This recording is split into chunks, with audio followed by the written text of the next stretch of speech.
샬롬, 말씀 읽어주는 김기훈 목사입니다. 오늘도 기대하는 마음과 사모하는 마음을 가지고 하나님의 말씀 함께 읽겠습니다.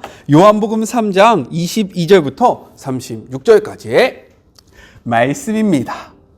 이 대화를 마치고 예수께서 제자들과 함께 유대로 가셔서 그들과 함께 휴식을 취하셨다. 예수께서는 세례도 주셨다. 같은 때에 요한은 셀렘 근처에 있는 에논에서 세례를 주고 있었는데 에논은 물이 풍부한 곳이었다. 이때는 아직 요한이 감옥에 갇히기 전이었다. 요한의 제자들이 세례의 본질을 두고 유대 지도자들과 논쟁을 벌였다. 제자들이 요한에게 가서 말했다. 라삐님, 요단강 건너편에서 선생님과 함께 있던 분을 아시지요? 선생님께서 증언하고 인정해 주신 분 말입니다. 그분이 이제는 우리와 경쟁을 하고 있습니다. 그분도 세례를 주고 있는데 사람들이 우리에게 오지 않고 다 그분에게로 갑니다. 요한이 대답했다. 사람이 하늘의 도움 없이는 성공할 수 없다. 나는 지금 영원한 성공을 말하는 것이다. 나는 메시아가 아니다. 나는 그분보다 앞서 보냄받아서 그분을 준비하는 사람에 불과하다. 내가 이것을 공개적으로 말할 때에 너희도 그 자리에 나와 함께 있었다. 신부를 얻는 이는 당연히 신랑이다. 그리고 들러리가 되어 신랑 곁에서 그가 하는 말을 모두 듣는 신랑의 친구는 참으로 행복하다. 내가 바로 그 사람이다.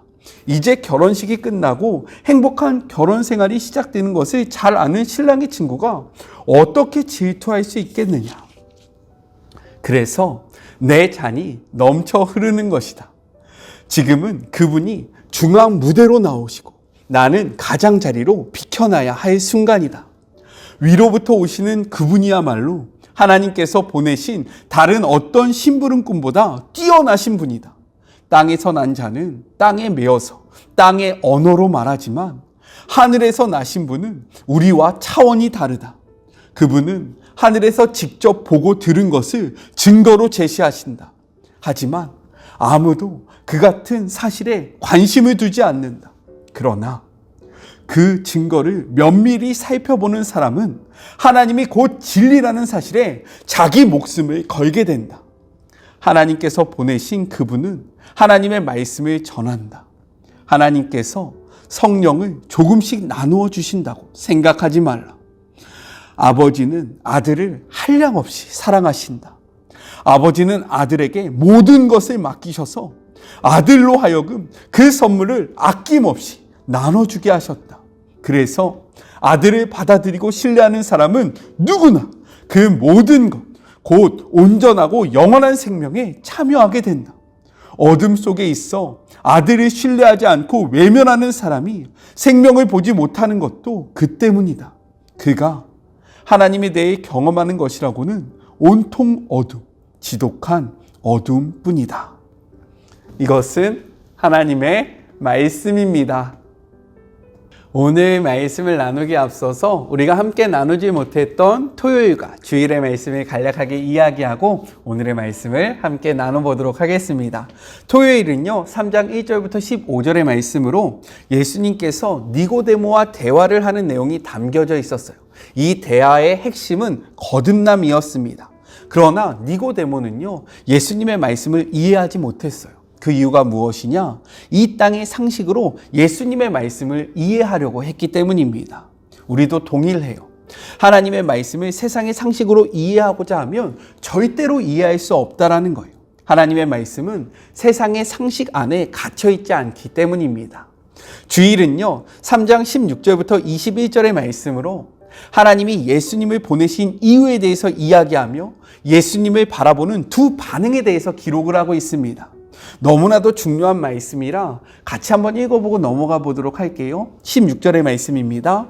하나님이 세상을 이처럼 사랑하사 독생자를 주셨으니 이는 그를 믿는 자마다 멸망하지 않고 영생을 얻게 하려 하심이라. 17절의 말씀도 이어서 한번 읽어볼게요. 하나님이 그 아들을 세상에 보내신 것은 세상을 심판하려 함이 아니요 그로 말미암아 세상이 구원을 받게 하려 하심이라 라고 기록되어 있습니다. 이것이 바로 하나님께서 예수님을 우리에게 보내주신 그 이유라는 거예요. 이 사실을 분명하게 깨달으시는 주의 모든 자녀들이 되었으면 좋겠습니다. 오늘의 말씀은요, 세 가지로 나눠서 생각해 볼 수 있어요. 먼저 첫 번째 22절부터 26절 서로 변론하는 요한의 제자들에 대해서 이야기를 하고 있습니다. 예수님은 유월절 절기를 예루살렘에서 보내신 후에 예루살렘을 떠나 유대 땅으로 가셨습니다. 예수님은 제자들과 이곳에 거하시면서 세례를 주셨어요. 그런데 이 세례는요, 예수님께서 직접 주신 것이 아니라 그의 제자들이 준 겁니다. 우리 말씀을 통해서 한번 확인해 볼까요? 요한복음 4장 2절의 말씀입니다. 예수께서 친히 세례를 베푸신 것이 아니요 제자들이 베푼 것이라. 그런데 이 세례로 인해서 문제가 발생했다라는 거예요. 우리 25절의 말씀을 같이 한번 읽어보겠습니다. 이에 요한의 제자 중에서 한 유대인과 더불어 정결 예식에 대하여 변론이 되었더니 라고 기록되어 있어요. 여기서 정결 예식은 예수님의 제자들이 베풀었던 세례를 의미한다 라고 생각해 볼 수 있습니다. 즉 요한의 제자와 어떤 유대인 사이에 예수님의 세례, 요한의 세례에 대해서 격렬한 양식의 논쟁이 있었다라는 거예요. 어떻게 알 수 있느냐? 변론이라는 단어 속에는요, 비생산적이며 감정이 섞인 격렬한 논쟁이다라는 의미가 담겨 있기 때문입니다. 제자들은 이 문제를 가지고 이제 세례 요한한테 가서 이렇게 이야기를 해요. 우리 26절의 말씀 같이 한번 읽어볼까요? 그들이 요한에게 가서 이르되 랍비여 선생님과 함께 요단강 저편에 있더니 곧 선생님이 증언하시던 이가 세례를 베품에 사람들이 다 그에게 가더이다 라고 이야기합니다. 랍비어라는 이 표현은요, 상대방에 대하여 지극한 존경심을 가질 때 사용하는 호칭으로 제자들이 세례 요한에 대해서 큰 자부심을 가지고 있었고 이를 얼마나 존경했는지를 분명하게 보여주는 표현이라는 거예요. 반면에 이들은 예수님에 대해서요, 정말로 지극히 냉담한 그러한 호칭을 사용합니다. 무엇이라고 이야기합니까? 선생님과 함께 요단강 저편에 있던 이, 그리고 선생님이 증언하던 이라는 표현을 사용한다라는 거예요. 이러한 표현 속에는요, 존경의 의미를 찾아볼 수 없습니다. 또한 자신들의 스승인 세례 요한에게 의존하는 자라는 뉘앙스가 담겨져 있다라는 거예요. 이들은 자기의 스승인 세례 요한보다 늦게 등장했으며 요한에 의해서 세례를 받았던 예수가 자신의 스승 세례 요한보다 더 인기가 있게 되자 이를 시기하여 예수를 폄하하며 이야기를 하고 있다는 거예요. 이처럼 요한의 제자들은요, 예수님을 만났지만 시기심에 눈이 멀어서 예수님을 알아보지 못했고요, 여기에서 더 나아가서 자신의 것을 빼앗아가는 존재로 생각했다라는 겁니다. 이렇듯 욕심에 사로잡히면요, 우리는 영적인 눈이 멀어지게 되어 있다라는 거예요. 따라서 오늘 하루 우리의 욕심으로 인해서 말씀을 바로 깨닫지 못하는 부분이 무엇인지를 고민하면서 기도하는 그런 복된 하루가 되었으면 좋겠습니다. 둘째, 27절부터 30절 요한의 대답에 대해서 이야기를 하고 있어요. 이러한 제자들에게 세례 요한은요, 이렇게 이야기합니다. 27절의 말씀이에요. 요한이 대답하여 이르되 만일 하늘에서 주신 바 아니면 사람이 아무것도 받을 수 없느니라 라고 이야기합니다. 이를 다르게 한번 표현해 보면요, 이렇게 이야기할 수 있어요. 만일 예수가 더 많은 제자와 더 많은 회심자를 얻고 있다면 그것은 내게서 그 사람들을 도적질해 갔기 때문이 아니라 하나님이 그에게 그 사람을 주셨기 때문이다 라고 이야기할 수 있습니다. 요한은 제자들과 같이 시기심으로 이를 바라본 것이 아니라 하나님의 섭리로 이 문제를 바라보고 있었다라는 거예요. 그리고 이어서 이렇게 이야기해요. 28절의 말씀입니다. 내가 말한 바 나는 그리스도가 아니요 그의 앞에 보내심을 받은 자라고 한 것을 증언할 자니 너희니라. 이렇게 이야기합니다.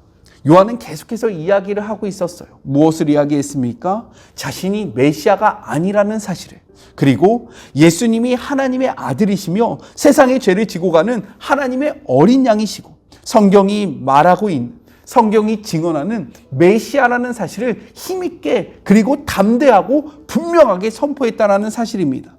그리고 이제는요, 이를 다시 한번 확증하면서 무엇을 이야기하냐? 이제는 이 일에 대해서 내가 증언했던, 세례 요한이 증언했던 이 일을 그의 제자들이 들었기 때문에 이제는 너희가 증인이 되어 이것들에 대해서 선포해야 된다. 이 일에 증인된 삶을 너희들이 살아야 한다라고 이야기를 하고 있다라는 겁니다. 또한 계속해서 이야기해요. 결혼잔치의 주인공은 자신이 아니라 예수님이고, 자신은 단지 친구로서 예수님을 만난 것만으로도 기쁨이 충만하다라고 이야기하고요. 여기서 더 나아가서 그분은 더욱더 강해져야 하고 자신은 더욱더 약해져야 한다라고 고백합니다. 이처럼 요한은요, 하나님의 말씀 앞에 자신의 역할을 분명하게 알았던 사람이라는 거예요. 외치는 자의 소리로서 하나님이 정해주신 그 역할을 넘어서지 않았고요. 시기심에 눈이 멀어서 하나님이 말씀하신 그 존재를 알아보지 못하는 이러한 우둔함을 보여주지 않았습니다. 어떻게 그럴 수 있었을까요? 그가 말씀에 사로잡혔기 때문입니다. 말씀 앞에 자신의 삶을 복종시켰기 때문에 제자들처럼 시기심에 눈이 멀지 않을 수 있었고요. 하나님의 말씀하신 분을 분명하게 알았으며 자신의 역할과 그 한계를 분명하게 선포했다라는 거예요. 저는요, 우리 모두가 요한과 같은 삶을 살기를 주님의 이름으로 축복합니다. 마지막 셋째입니다. 31절부터 36절. 요한이 전하는 예수 그리스도에 대해서 이야기를 하고 있어요. 본 단락에서 세례 요한은 예수님과 자신을 구체적으로 차별화시키면서요, 예수 그리스도가 어떠한 분인지를 분명히 선포하고 있습니다. 우리 31절의 말씀을 한번 읽어볼게요. 위로부터 오시는 이는 만물 위에 계시고 땅에서 난 이는 땅에 속하여 땅에 속한 것을 말하느니라. 하늘로부터 오시는 이는 만물 위에 계시다니 라고 기록하고 있습니다. 자신은 땅에 속한 자이지만 예수 그리스도는 하늘에 속한 자로서 위로부터 오신 하나님의 아들이다 라고 이야기를 하고 있는 거예요. 32절도 같이 한번 읽어보겠습니다. 그가 친히 보고 들은 것을 증언하되 그의 증언을 받는 자가 없도다.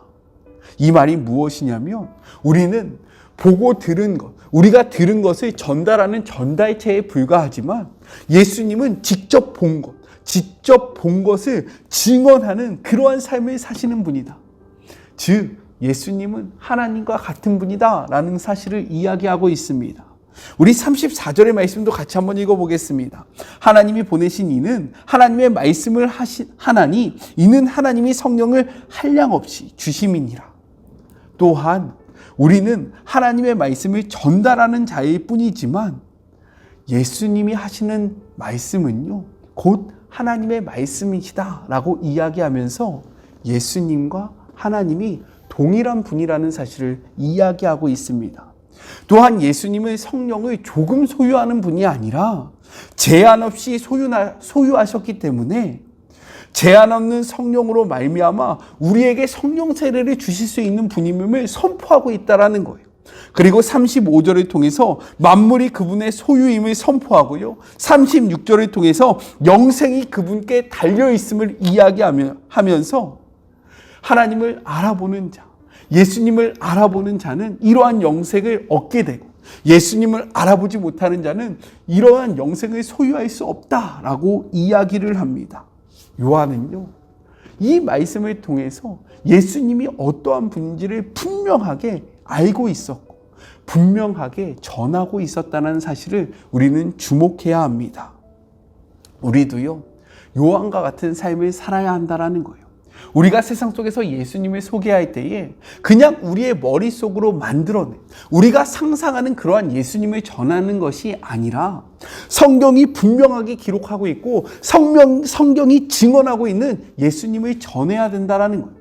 예수님 좋은 분이지, 예수님 착한 분이지, 예수님 많은 선행을 했던 분이지, 이렇게 둘이 뭉실하게 전하는 것이 아니라 예수님은 하나님의 아들이시고 예수님은 우리의 죄를 대신 지시는 하나님의 어린 양이시고 예수님은 하나님과 동등되시나 하나님과 같은 자리에 있지 아니하시고 우리에게 오셔서 우리를 구원하는 구원자이시다. 성경이 이야기하는 분명한 예수님에 대해서 세상 속에서 담대히 선포할 줄 아는 삶을 살아가야 한다는 거예요. 그렇게 하기 위해서 우리가 해야 하는 것은 무엇입니까? 말씀을 가까이 하는 것입니다. 말씀을 가까이 할 때에 요한과 같이 예수님의 그 존재를 분명히 깨달을 수 있고 요한과 같이 예수님에 대해서 분명하게 전달할 수 있다는 거예요. 우리 이 새롭게 시작하는 한 주 말씀을 가까이 함으로 우리가 만들어낸 예수가 아니라 성경이 증언하는 예수에 대해서 힘있게 선포하는 그러한 삶을 살아가는 우리 모두가 되었으면 좋겠습니다. 우리 같이 기도할까요? 하나님 감사합니다. 예수님이 누구신지 어떠한 분이신지 요한은 바로 알고 있었습니다. 시기심에 사로잡혀 정말로 교만함으로 말미암아 죄를 범하는 것이 아니라 말씀 앞에 자신의 삶을 복종시키고 말씀이 증언하는 예수님이 누구인지를 분명하게 선포하였으며 그 영광을 자신이 취하는 것이 아니라 이 모든 영광을 하나님 앞에 올리고 예수님께 돌리는 삶을 살았음을 고백합니다. 우리도 요한과 같은 삶을 살기로 다짐하오니 말씀이 가까이 함으로 말씀을 소유함으로 우리가 만들어낸 예수님을 전하는 것이 아니라 성경이 증언하는 예수님에 대해서 담대하게 선포하는 주의 모든 자녀들이 되게 하여 주시옵소서. 함께 하실 주님을 기대하며 거룩하신 예수님의 이름으로 기도드립니다. 아멘. 성경이 증언하는 예수님을 전하는 우리 모두가 되었으면 좋겠습니다. 저는요, 또 내일 만나도록 할게요. 사랑하고 주님의 이름으로 축복하면서 오늘 하루도 힘내세요. 우리 내일 만나요. 안녕. 오늘도 수고하셨습니다.